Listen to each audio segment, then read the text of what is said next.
is 9 News. Good morning, everyone. There is breaking news this morning in Monument, Colorado. Department of Corrections Executive Director Tom Clements was killed in his home there last night. The suspect is still at large. This morning, Colorado Governor John Hickenlooper sent a statement to employees of the Colorado Department of Corrections informing them of the shooting. Part of that statement read, "I am so sad. I have never worked with a better person than Tom, and I can't imagine our team without him." The Colorado Springs Gazette reporting today that the shooting happened just after 8:30 last night. According to radio calls, Clements, who is 58, answered his door and was shot in the chest. Clements' home is on Colonial Park Drive near Higbee Road. It's in an upscale neighborhood in large lots of Fox Run Regional Park.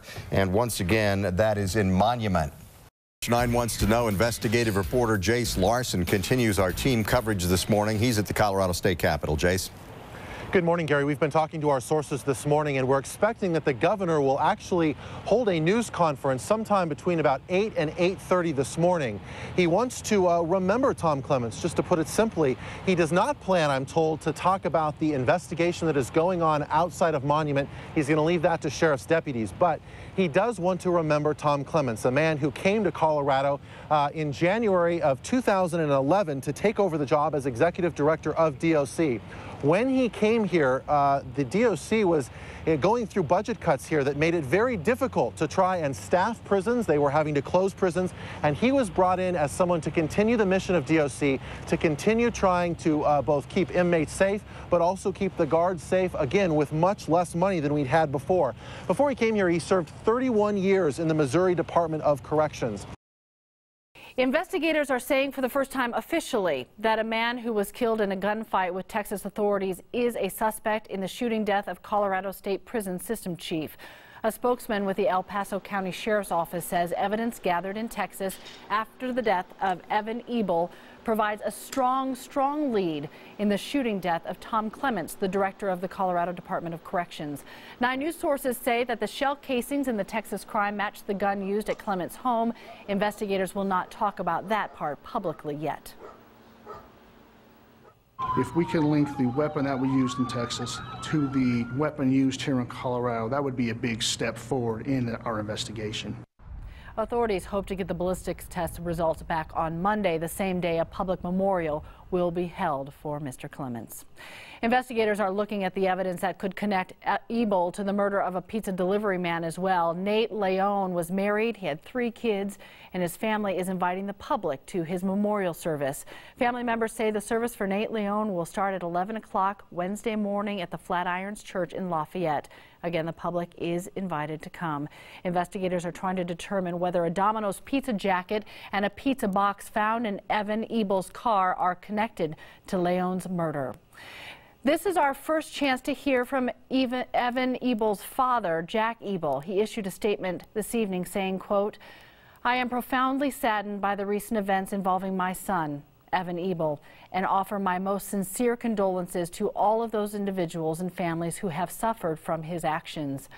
He goes on to write, "I ask for privacy for me and my family during this time as we grieve for the loss of life that has occurred and for all of those affected." As this tragic story develops out of Texas and Colorado, connections between the suspect's father and Governor John Hickenlooper. Even before the governor knew of Evan Ebel's possible connection to the 2 Colorado murders, Hickenlooper made a reference to the suspect Wednesday morning. He credits Tom Clements for improving the prison system and reducing the number of inmates in solitary confinement, also known as ADSEG. When I first interviewed him, we talked about was called administrative segregation. I'd had an old friend whose son had gone on the wrong track and been arrested and put into administrative segregation for a long period of time. This is, solitary confinement. That friend, Jack Ebel, is a 30-year-long friend of the governor's, a well-respected oil and gas attorney who donated more than $1,000 to Hickenlooper's campaign. 9 Wants to Know found Ebel's son had a long history of felony gun crimes, from aggravated robbery, carjacking, and burglary. He was convicted of 3 felonies and sent to prison in 2005 and just got released in February. So far, the Department of Corrections has refused to disclose specific details about Ebel's relationship released from prison, if it was an early release or if he served his full time. Given the nature of his father's political friendship, investigative reporter Jace Larson asked the governor if he had any influence over Ebel's prison time. Did you play any role in him getting out of prison? No, I'm saying I never talked to anyone, never specifically named him to anyone, didn't, you know. A, Jack Ebel would have never asked me. B, I would never do it. And I would never, for a friend, I would not ask on Jack's behalf without telling Jack. I never discussed it with anybody. You know, Tom Clements had never heard of Evan Ebel, didn't know he existed or know that I knew someone named Evan Ebel. Larson then asked the governor about Jack Ebel's campaign contributions. I want to give you a chance to answer this question, so please don't take offense to it. Can you assure Coloradans, even if he donated money to your campaign, that you played no role in any of this situation? What a stupid question. Why would you even ask that question? I just got through telling you, right, that A, I wouldn't do it. I told you I didn't do it. So now you're asking me the question again? I mean, that's your choice, but you lose your ability to have access when you treat people like that. Many of you have been sounding off about this interview on Facebook and Twitter. We thank you for your feedback. It's very important to acknowledge the governor has had a very difficult week with the tragic loss of a well-liked cabinet member. We should also acknowledge our role as government watchdogs. You expect us to ask tough, important questions even during tough times. About 30 minutes ago, the governor issued a full statement about his relationship with the suspect's father. We have that entire statement that he sent through email on 9news.com. Yeah, one thing he says is that he just can't believe how this could all be connected. He's just shocked at all of that. And it's been amazing how this has been connected. I mean, the developments in this case are just, it's almost unbelievable. Absolutely. Yeah. All right. Thanks, Jeremy. 9 News reporter Jace Larson has gone through the 24 pages of records, and Jace's records show Ebel served his entire sentence. He did, Adele, nearly 8 years. Almost all of it was in solitary confinement. That's because these records show Ebel misbehaved over and over again. Ebel spent time in 4 Colorado prisons. In each, he struggled, eventually landing himself in solitary confinement. That's a cell alone with little human interaction. In all, he had 28 Code of Penal Discipline violations, which kept him in solitary confinement, known as ADSEG, until his release. While locked up, he threatened to kill a guard and his family, got into a fistfight, slipped out of handcuffs, and told a female staffer he would kill her if he ever saw her on the streets. He also said, according to records, that he would make her beg for her life. And last December, when staff gave him a score based on the likelihood that he would reoffend once he got out, he was classified as very high risk. But when it came to his release date on January 28th, the state says it had no choice but to release him. DOC Director Tom Clements wanted to avoid releasing people just like Ebel directly from ADSEG to the streets. The prison system put Ebel in a step-down program, but Ebel had disciplinary problems, so he never completed that program. And we have breaking news tonight about the Evan Ebel case. 9 wants to know investigators have documents from the Department of Corrections that show Ebel was released possibly 4 years too early. Ebel is suspected of killing Department of Corrections Chief Tom Clements and pizza delivery driver Nate Leone. Ebel died after getting into a shootout with police, you may recall. Investigative reporter Jace Larson is joining us with new information. And Jace, is it possible that there was in fact a clerical error of some sort? Well, that's what we are trying to figure out at this point. Within the past few minutes, we have confirmed that murder suspect Evan Ebel was released from prison early due to some type of error. He should have served an additional 4 years in prison for assaulting a prison guard. But somewhere between the plea agreement and the Department of Corrections, Evan Ebel's records were not coded to follow the plea agreement. On Thursday, DOC sent us this breakdown of Ebel's time in prison. It showed Ebel got 3 years in Jefferson County for breaking into a car. Then Adams County sentenced him to 8 years for carjacking a man and breaking into a home. Those sentences were supposed to be served at the same time starting in 2005. Well, then in 2008, he was sentenced to 4 years in prison for getting out of handcuffs and punching a prison guard. This is where the problem appears to have occurred. Ebel pleaded guilty in that case. The plea agreement clearly says Ebel's sentence must be served consecutively or in addition to his other sentence. But it was entered into a computer system to show that sentence as concurrent. or to be served at the same time. Ebel was released after nearly 8 years. Court records show after his 8 years, he should have begun serving his additional 4 years. It is not clear at this time how this happened. Quite frankly, we don't know where the change happened. We did talk to the prosecutor who worked on this case. He says while he does not remember the case specifically, he says it was never his policy to offer a concurrent sentence to someone already in prison. If the judge changed the sentence, that is not reflected in the court minutes. We are ordering a transcript of the sentencing to see exactly what the judge said during sentencing. And Jace, I guess once these orders leave the courtroom, there's really nothing the Department of Corrections can do. We're working to track down that information right now, but the Department of Corrections tells us that they are not allowed to change an inmate's sentencing information once it reaches them. A spokeswoman just told me on the phone that even if they believe that information is incorrect, they cannot do anything about changing it because that is what the law says they must do. They are not allowed to change it. However, I can tell you that until we called them today, they were not aware of what happened. Jace Larson in the Information Center. Jace, thank you very much. More now on the mistake that released Ebel years early. The error, first reported by 9 Wants to Know late last week, was confirmed today by the court administrator in Fremont County. He admits the court did not tell the prison system about Ebel's additional jail time ordered by a judge. Investigative reporter Jace Larson returns with new details on what went wrong when Ebel was sentenced in 2008. This court sentencing transcript makes it clear the judge wanted Evan Ebel to spend 4 more years behind bars for assaulting a prison guard. But because of a mistake made by court personnel and a judge who finally signed off on this sentence, the Department of Corrections never got that message. Tonight, there's a push to make sure this type of thing never happens again. I am confident that they will fix the problem going forward and that it won't happen again. District Attorney Tom Ledoux prosecutes crimes that occur at prisons here in Canyon City. He wants to know if this mistake has been made before. I think it's probably worth the effort to go back and make sure that we don't have any other cases out there where this problem has occurred before. Ebel was already in prison for burglary and car theft when he punched a prison guard. He could have received 12 more years, but in exchange for pleading guilty, a judge agreed to give him 4 additional years. 9 Wants to Know reviewed the transcript of the sentencing. It clearly shows the judge wanted Ebel locked up, calling his actions stupid. Ebel tried to talk the judge out of even giving him 4 years. Ebel said he'd be 33 when he got out. "I'm just saying 4 years is a little stiff, you know," Ebel told the judge. Well, the judge responded saying, "If you hadn't done this, you'd be out when you're 29, and if you do this again, you probably won't get out until you're 40.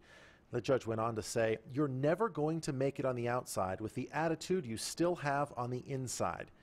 Despite his words in court, the judge wasn't clear on the paperwork sent to the Department of Corrections. Because the paperwork didn't say consecutive on it, DOC assumed the sentence was supposed to be concurrent or served with his other time. It meant that Ebel did not serve a single extra day for punching the DOC guard. The review by the district attorney and the court administrator could start sometime this week. The Department of Corrections told me late tonight that when there's a question about a sentence, it does not always call to get clarification, but it is beginning its own policy review as well. In Fremont County, Jace Larson, 9 News.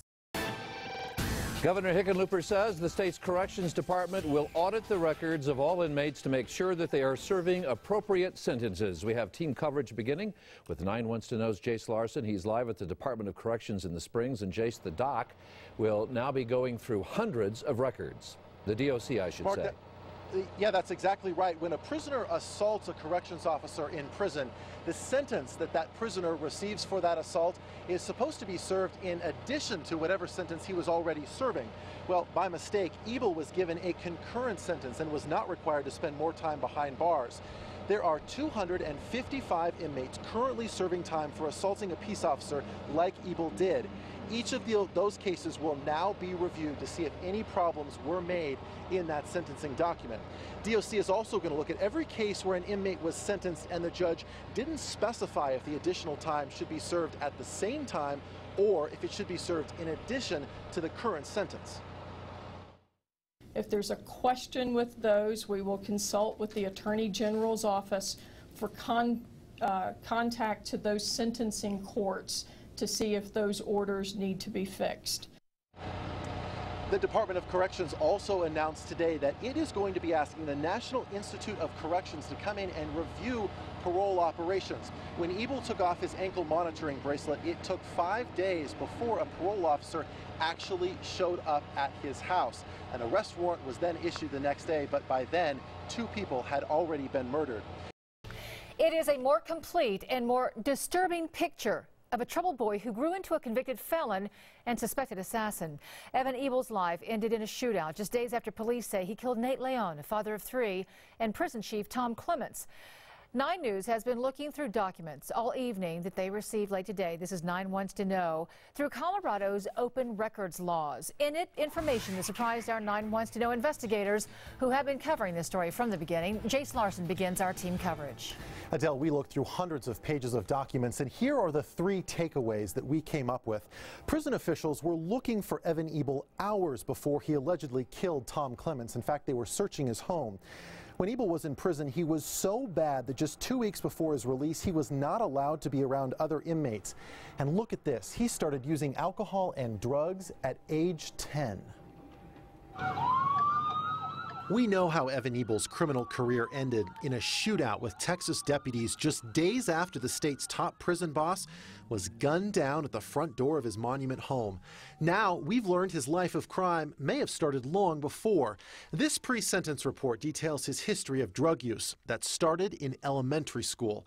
Ebel admits to using alcohol and smoking pot at age 10. He'd moved on to cocaine by 12. And when most kids are learning to drive, Ebel had moved to using meth on a daily basis. In prison, Ebel became even more angry and violent, assaulting a fellow inmate and a guard. On this disciplinary form, instead of signing his name, he wrote "Kiss my white" expletive. From smearing feces on his prison cell door to threatening to kill staff, Ebel rarely followed the rules. He spent most of his prison stay in solitary confinement, alone in his cell 23 hours a day. He was found to be too angry and disruptive to be around other prisoners in a review just 2 weeks before he was released. Ebel was released on January 28th and violated his parole a month and a half later. Records show parole staff searched his father's home looking for Ebel just 4 hours before Clements was murdered. Well, it turns out that Ebel was released from prison 4 years too early. 9 Wants to Know broke the news. It was in fact a court error that allowed him to get out of prison too early. Now our investigation has prompted the state to take a look at other prisoner sentences to see if there are additional problems. The murder of Colorado's prison chief shocked our state. You all know that Tom was shot. The prime suspect, Evan Ebel, had been out of solitary confinement less than 2 months before police say he killed Tom Clements, as well as Nate Leon, a father of 3 working an extra job to support his family. Tonight, 9 Wants to Know investigator Jace Larson on what might have fueled Ebel's anger. I've been here about almost a year now. It's video of a young Evan Ebel years before he entered a Colorado prison. How did this smiling toddler become a suspected double murderer? Evan was born into a life that could have assured him success. His mom, a nurse, his dad, a lawyer with political connections. Evan's mom describes his caring nature in this letter to his soon-to-be-born sister. He promises not to hit or bite. He's a good little guy. You'll really enjoy Evan, as he is quite a character and has a good sense of humor. But happiness turned into anger. Evan's parents divorced. He started drinking and smoking pot at age 10. At 12, cocaine. He used to sit up there on the porch roof. Ebel had a reputation for trouble in his former Lakewood neighborhood. I seen him launch out at his friends. His friends would come over and, pick him up, and he'd get really angry at them and, take a bat to their car. I mean, just really inappropriate anger. Desperate for help, Ebel's parents sent him to a camp for troubled teens in Jamaica. When that didn't work, he went to a similar camp in Samoa. That's the sign here, the only sign at Pacific Coast Academy. It promised the ocean and beach while reforming kids. Did you ever go horseback riding? No. Did you ever go scuba diving? Oh, no, nothing like that. Helicopter rides? Definitely not that. This was not tough love. What were the conditions like there? You were filthy, completely covered from head to toe in nasty dirts. Bugs were a huge problem. Kurt Fry spent a year at the camp with Ebel, sharing a room. He had this really, I'm a badass attitude. One time he grabbed a broom, broke it, and came in and started hitting on some kid. named David for no reason. He just beat him up in the face. Mrs. Roxy. These outbursts landed Ebel in Samoan isolation. No bed, no toilet. I remember that in isolation. He would talk to himself a lot about when he goes to hell, he's going to talk with Adolf Hitler, and they're going to be angry at each other, just yelling back and forth. This video documented camp conditions, including Ebel's claims of abuse. All right, to put it basically, I've been hit about 7 times here. Been deprived of sleep for many nights, the most of which was about 4 nights straight. What is isolation going to do to you? Mary Ellen Johnson advocates against solitary confinement for children. She thinks Ebel's harsh treatment during his teenage years had lasting effects throughout his adult prison time. One of the things that it will certainly do is to make you angrier and more psychotic. But if I were in Evan Ebel's place and looking back and remembering what it was like to be a teen, I don't think it would make me more docile. It would make me angrier. I don't remember what I did wrong. I think I might have thrown a rock at some kid. I don't know. I've been deprived of food for the most at one point in time was a day, and that was because it was my first day in isolation. Our isolation was hard work where you're getting beat. It was Fry and other campers' complaints about the poor conditions and being kept in isolation that eventually caught the attention of the U.S. government. Very unsanitary, very unhealthy. Former U.S. diplomat Jim Derrick called the allegations serious at the time. He helped many of the kids get out. It was absolutely not a place for anybody. I'm so tired of being in Samoa. Fry says what they were really doing was working for the camp, not being reformed. We did the plumbing, we did the roads, we did the houses, we built the entire place from the ground up. It was a child labor camp. When Ebel returned to the United States, he was anything but reformed, injecting and inhaling meth daily at age 16. Life didn't get any better when his sister died in a car crash. He stole a car, pistol whipped a guy, and broke into a house. Instead of shaping up when he landed in prison, he smeared feces on the wall and punched a guard. He acted so badly, he was kept in isolation until the day he was released.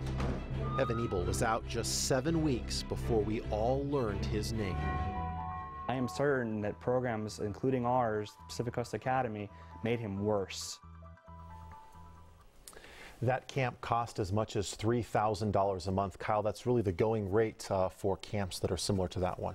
People are going to ask, do those camps exist here? Could the things that happen to the kids there happen in Colorado? So there are camps for troubled youth in other places right here in the United States. However, when it comes to Colorado, most times it would not happen like it did there in Samoa unless someone was being supervised by a trained counselor and it was part of a documented treatment plan. That is the only time it is allowed here in Colorado. In fact, the state of Colorado just busted a home for troubled youth last week right here in our state for locking kids in seclusion for hours. However, kids who are tried and sentenced as adults can be put in administrative segregation in adult prisons. And obviously that's an important tool that those folks in the prisons have, and then we start a whole separate discussion about that. There is a lot of debate on whether or not that type of thing works here. Now, you saw the lady in our story saying that she doesn't believe it works. However, I interviewed Attorney General John Suthers, who used to be the Department of Corrections head.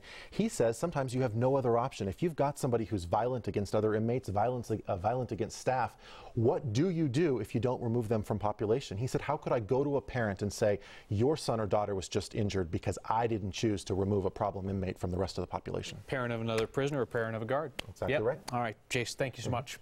Information just released to 9 Wants to Know shows more problems with prisoner sentencing. The governor ordered a review of prisoner sentences after 9 Wants to Know discovered the man suspected of murdering the head of Colorado's Department of Corrections and another man was accidentally released from prison early. Investigative reporter Jace Larson uncovered the court error that allowed Evan Ebel out 4 years early. So, Jace, how many more mistakes are we talking about now?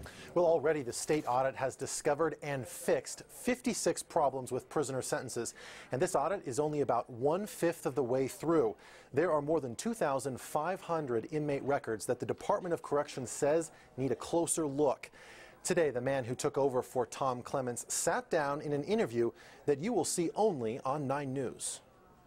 All of this review is essentially being done by hand. The acting director of the Department of Corrections says he's not surprised by the number of problems discovered. No, I'm not. And here's why.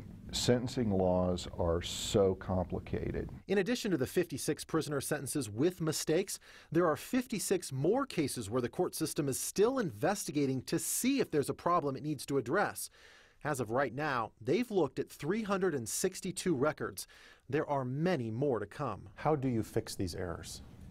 Learn what we can from these kinds of situations and do what we can to minimize the probability of something like this reoccurring. The review is a step in fixing other errors, but Roger Werholt says because of how complex prisoner sentencing is, no system will be perfect. As long as we're dealing with this level of complexity and dealing with human beings, it's never going to be a system where we can promise absolute certainty that those errors won't reoccur.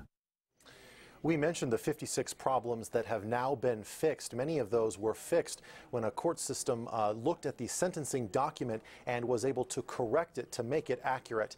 The sentencing problems affect inmates as well as people on parole and those living in halfway houses. Mark? Jace, I thought once sentence was pronounced and the paperwork was done that nothing could be changed, but obviously that's not the case. So in general, that is the case. However, if an inmate was supposed to serve their new sentence on top of what they were already serving, if that's what the law requires, and in some crimes it does, if that was not what was happening, though, it could be considered an illegal sentence. So again, if the law says you must serve that sentence in addition to whatever else you're serving, and that's not what the judge ordered, it can be changed because it was never a legal sentence in the beginning. I see. All right. Jace Larson in the Information Center. Jace, thank you very much.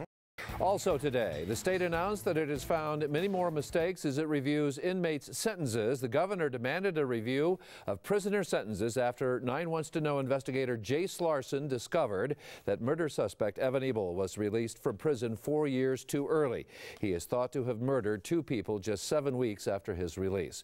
Jace Larson is joining us now, and Jace, the number of problems found has now topped 100. Yeah, that's right. We got the newest numbers just a few hours ago. The state court system has reviewed 694 cases that the Department of Corrections asked judges to look at because DOC thought there was a possibility of an error. Of those, the state court system has found 129 mistakes. No mistakes were found in 565 of the cases. The state still has 691 cases to review. The Department of Corrections spokeswoman who we talked with today says the number of errors could go up because more cases might be added to this review. We're about 3/4 of the way through our review, and as we see cases that require further review and examination by the courts, we're sending those along to them. This review is a long one. It started in April. It's not expected to be done until July. Mark? It's just astonishing. Initially we thought, well, maybe they would find a few errors, but in fact this has just been a tsunami of errors. And your investigation into this now alleged murderer who was accidentally released from prison is also getting action at the state capitol. Yeah, last week the governor signed a bill into law which aims at preventing mistakes, just like the one that let Evan Ebel go free. Whenever there's a question about a sentence being concurrent or consecutive to another prison sentence, the Department of Corrections must now get clarification from the courts. In the past, if a judge didn't note concurrent or consecutive, the prison system entered that sentence as concurrent. And Mark, that's what we saw that allowed Evan Ebel to get out those 4 years too early. And Jace, I think a lot of people, and I speak for myself as well, there are a lot of us who just don't think that this is that difficult a thing to get that right. You know, a lot of people say that, and it is very tough because as the laws change, so 10 years ago, if you committed crime A, you might be sentenced to, let's say, a minimum of 10 years. Well, that same crime, once the law changes, there might be a 20-year minimum sentence. And so as these people are going through, they're having to balance all that type of different law changes. I'm told it is very, very tough to do that. In the end, though, here, it's really the court system that made this mistake. It was an error in the court system when they didn't mark that they really wanted him to serve a consecutive sentence when he assaulted that prison guard. Instead, they marked it as concurrent, and essentially he served no additional time for assaulting that prison officer. Yes, all right. Well, more complex than we think then. All right, Jace Larson in the Information Center. Jace, thank you very much.